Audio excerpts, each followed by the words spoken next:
in today's video, I'm going to talk about one topic from the management and leadership subject, actually from the chapter 7 called conflict management.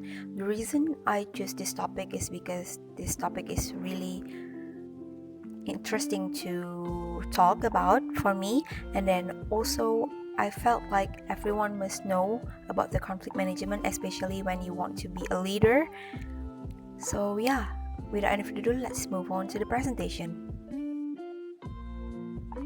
Before we move forward to the main discussions, I want to share to you guys a quote from Rising Woman first that say, "We are not our partner therapist, psychologist, teacher, or judge. We are their friend, partner in healing, and ally." Let's start from the basic. Conflict. What is conflict?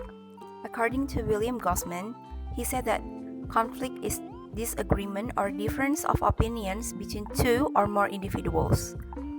In the workplace, the main ingredients of conflicts are usually desires, perceptions, needs, power, feelings, and also values. Let's talk about it one by one. First one is desires. Desires can also be thought as wants. These are things that we would like to have or have happen, but do not need to have them or have them happen. In the simplest way is things that we want, but we don't really need. It's called desires. The second one, needs. Needs are those things that we feel are vital to our well-being. Conflicts are bound to arise when needs are ignored, or we ignore the needs of others. Next is perceptions. Perceptions are how people interpret things, such situations, events, people, etc. We all see things differently inside and outside of a situation. It is how people interpret or perceive a situation that determines whether or not a conflict will arise. Conflict may also arise when someone is rejecting or seeking to gain power. The way that managers utilize their power may have an effect on the number and type of conflicts that arise. Lack of leadership as well as overuse of power may both be source of a conflict. Feelings and emotions are the main cause of conflict. Many people are unable to separate themselves from their feelings and emotions, causing things to become cloudy, so to speak.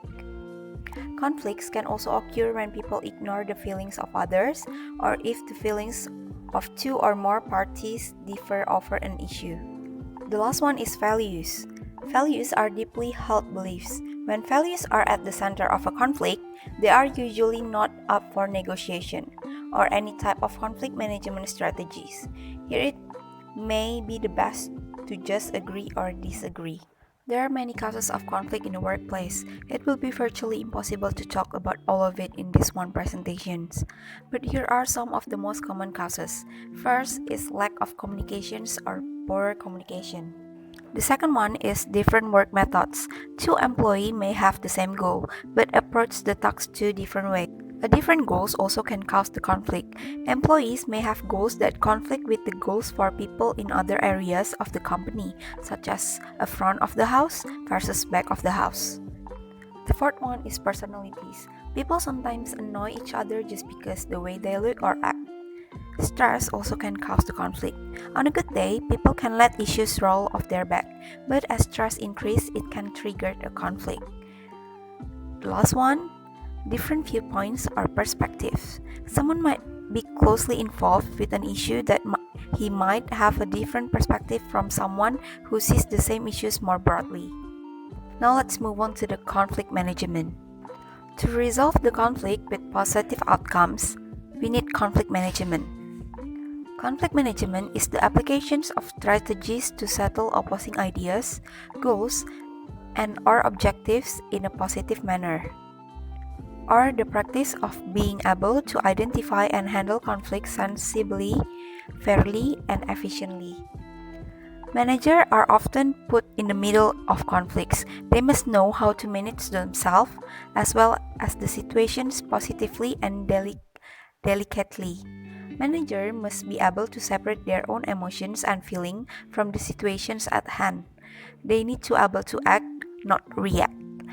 There are many ways to manage conflict. Now let's move on to the conflict management step. The first step to do is to analyze what is the center of the conflict. To do this, supervisor or manager needs to ask themselves some questions, as well as those involved in the conflict. Some questions such: who is involved? How did the conflict arise? Can a positive spin be put on the situations? Are there any secondary issues? Or is negotiation plausible? Is there a way to serve all interests at hand? Are there external constraints or influence? Is there a previous history of the conflict? We have to analyze and ask these questions to ourselves as a manager and to all the parties involved. After the main source is identified and the source of the conflict is understood, it is helpful to brainstorm and write thoughts and ideas of the resolutions on paper. After due analyze, the second step to manage the conflict is to choose a strategy that will be used to resolve the conflict. Some examples of commonly used resolution strategies are collaborations, compromise, competitions, accommodations, and also avoidance. Collaborations is type of strategy that results in a win-win outcome. Both parties cooperate with each other and try to understand the other party's concern while also expressing their own. So they will get satisfied from all the solutions that made at the end. Compromise is strategy where both parties try to resolve the conflict by finding a resolution that partially satisfy both of them, but completely satisfy neither. This type of strategy either produces a win-win or lose-lose outcome depending on if the solution chosen is the most effective. This varies depending on the situation at hand.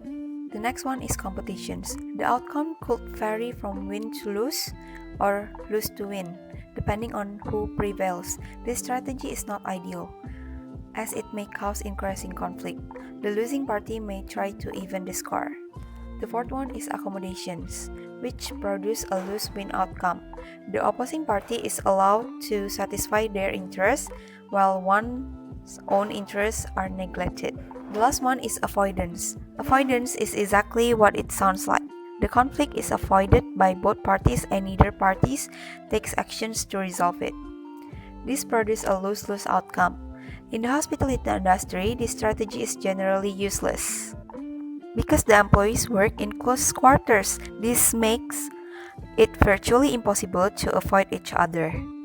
After the second step, which the strategy is already chosen, the third step to manage the conflict is to start pre-negotiation. This process is a key part where the conflict management process. Being effective at negotiating is a fundamental skill for supervisors and managers. During these steps, there are several sub-steps. Initially, both of the parties involved in the conflict should be given the opportunity to come forward and over a negotiation. If neither party is willing to come forward, then an outsider, in this case the leader, must step in. Next, the situation should be reassessed. The key parties involved in the conflict must be willing to cooperate with each other in the resolution process. Issues should be laid on the table. From here, what is negotiable as well as what is not negotiable must be determined. The parties involved should agree upon what information is significantly related to the conflict, as well as how communication and decision-making will take place. All of this should be completed before moving on the fourth step. The fourth step is to begin the negotiation phase. Conduct the negotiation process in private. On this process, the parties are in personal contact with each other, and we as the third party, as a leader or manager, we have been neutral and involved in the negotiation. List all the possible options that might help resolve the conflict as well as satisfy the parties' interests. The last step is implement the solutions. Supervisors or manager need to support the resolutions and continue to communicate with all the parties. It is also beneficial to monitor the situations to be certain that the agreement is in fact being carried out. By ensuring that all the steps of the conflict management steps is done perfectly, leader or supervisors or managers will help to solve the conflict in the workplace. By then, the works will be turned back on the right path, and also the goals will be achieved at the end. Well, yeah, I think that's all about today's presentations regarding the conflict management. I really hope that these presentations will be easy to understand. Thank you so much for watching. See you next time.